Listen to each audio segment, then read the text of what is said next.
They say one careless slip can shatter a lifetime. But until the morning my name and bank account number appeared on every neighbor's lips, I never truly believed it.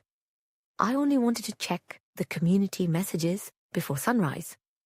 Instead, the building's group chat blew my life apart, as if numbers on a screen could turn into knives. That day, I learned how quickly a few digits could pierce one's peace. From then on, even pressing the elevator button became an act of caution. I am 58 this year. The city grew too noisy, so my husband and I settled in a windswept seaside apartment on the outskirts. My 2 children have grown and gone, leaving the apartment far quieter than I expected. My husband, quiet himself, works in accounting at an old firm.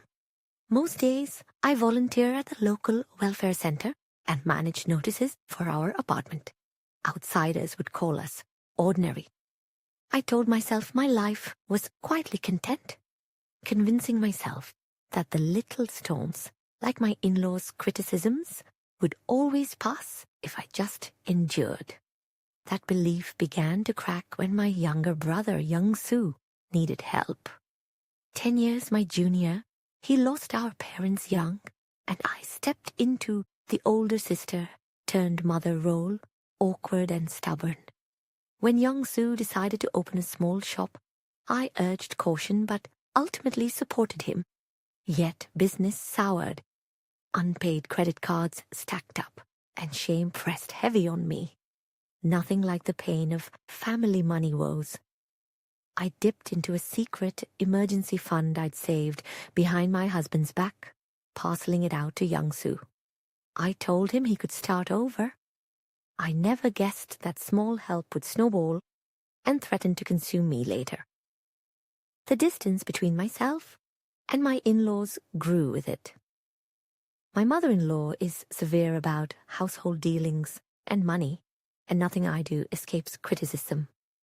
I wanted to run our home my way, but in their eyes, any choice I made was sure to be wrong.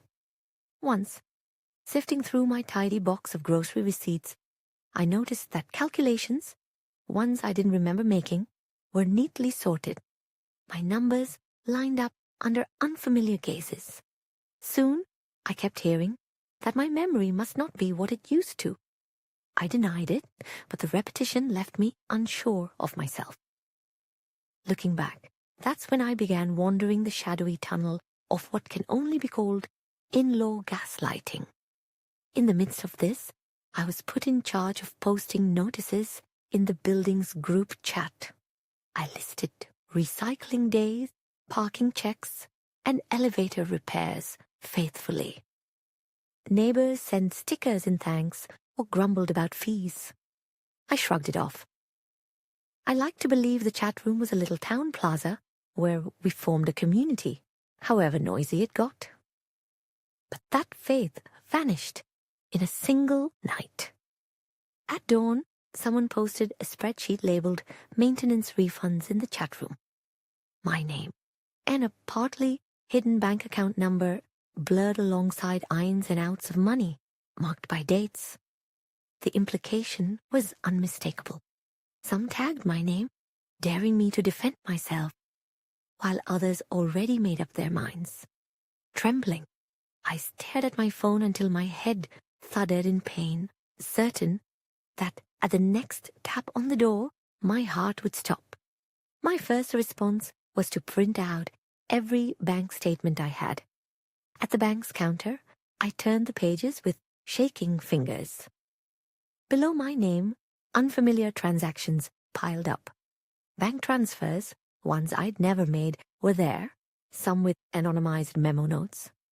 Certain nicknames and odd line breaks stood out to me immediately, like fingerprints. Only one hand spelled and spaced things that way, though the meaning was lost on anyone else. Resolute, I matched up the dates I'd sent young Sue money against the dates of suspicious transfers. To my shock, the patterns crossed. The chat buzzed with young Sue's name, and I dreaded the shame he'd feel if the whispers turned on him. From that moment, the conflict grew relentless.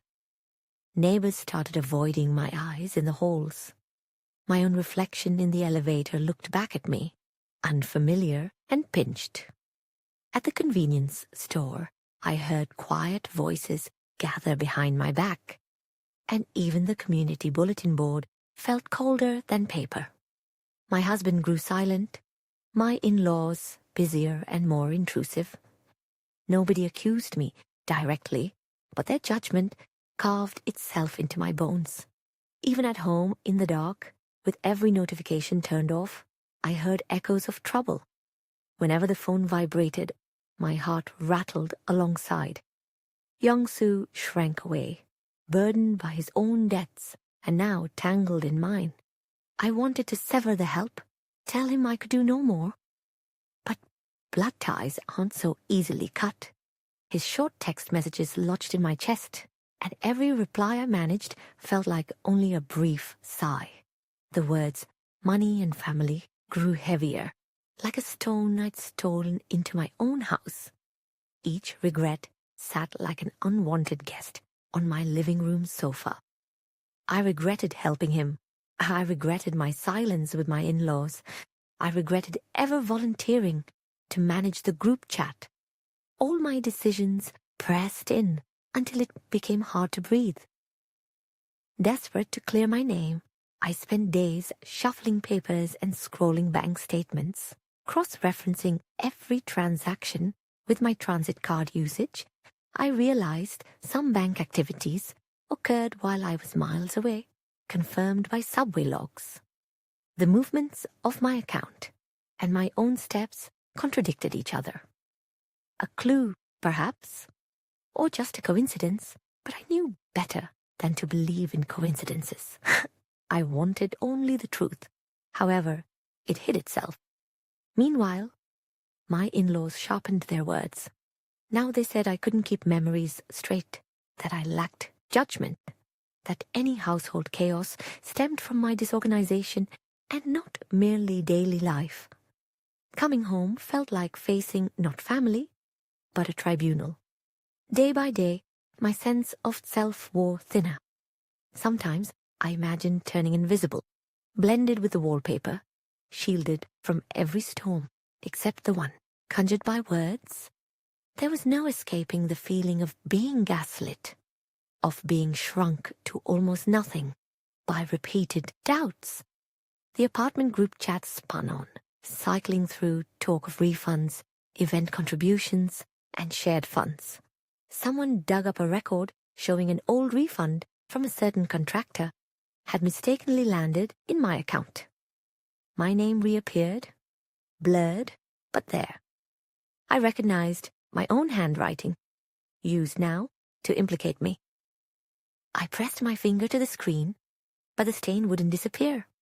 I learned then that sometimes the harder you try to erase an accusation, the deeper it leaves its mark. One long night, in search of comfort, I reached deep into my sewing supplies for an old needle case. There, wedged at the bottom, was a battered envelope. Marked on the corner with 3 tiny dots, my mother-in-law's odd way of labeling things. Inside, thin slips of paper bore account numbers and notes scribbled in the same shorthand I'd seen on my bank statements. On some, my own name sat in parentheses alongside others, with cryptic remarks jotted in the margins. The real shock was seeing Young-soo's name misspelled, just as my mother-in-law always did, dropping a letter or two. The peculiar abbreviations and quirky spacing matched the mysterious ones in my bank records. The puzzle pieces fell together all at once, an undeniable pattern, a decisive clue. The truth dawned upon me with a sense of cold. I hadn't been hiding money for Young-soo alone. Someone had been moving money through my account as a cover. The spreadsheet posted in the chat room had been carefully edited, and parts were only half true or intentionally misleading. lining up the times, the memos, those unique markings, and remembering the day my in-laws had insisted on rearranging my drawers. Right when the strange transactions began, each detail clicked into place. It was never me laundering or stealing. It was my in-laws cycling old, unreported funds through my account, camouflaging the trail. The shock settled heavily. I took immediate action, freezing my account and documenting every detail: date, time, person involved.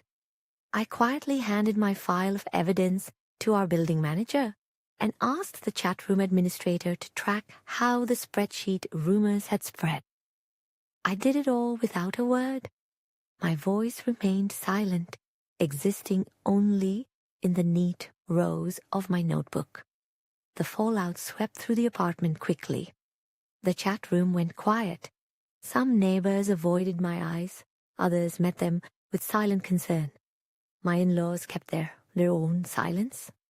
A sheet of ice over everything. Inside, I no longer expected explanations or apologies. That household didn't seek understanding. It sought judgment. So I judged for myself. I cut off all access my in-laws had to my finances, stored every document and seal separately, changed locks everywhere. Only I handled my phone authentication. I told Young-soo what had happened, apologizing for ending my help. He, at last, decided to repay his debts on his own, and the strength in his words helped me straighten my own spine again. The building chat rolled on without me. Others managed the notices now. I stepped back from my organizer role, leaving just a brief, formal farewell. Instead, I started helping children at the welfare center with their homework. Their small, focused hands soothed my battered heart, helping restore order inside me, slowly but surely. But the human heart is nothing like a bank statement. Most nights, regret still pressed in. If only I'd been stronger, refused to measure my worth by my in-laws' standards, been brave enough to defend Young-soo out loud, or love myself a little more. How many of us sit with such what-ifs every night? Yet slowly, I learned that regret can either teach us or trap us, and I chose the lesson. The apartment chat room scandal is a small scar I'll always carry. Sometimes, standing before the elevator mirror, I meet the eyes of my former self, not confident, but never defeated. To her, I send a little more strength every day. My relationship with my in-laws will never be what it was. I maintain courtesy, but my boundaries are clear. That space is both my shield and the measure of my self-respect. My husband stays as quiet as ever, but I no longer let silence write my story. I write my own sentences now. Some days, the scent of earth in the communal garden is just as warm as before. On those days, I remind myself, I am healing. I glance at the group chat from time to time, reading the currents of neighbors' voices. Above all else, I now carry my name with care, steadfast and never again eager to please. So let me ask you, when money and trust collide, when suspicion and silence blur the lines between family and neighbors, what would you choose to protect first?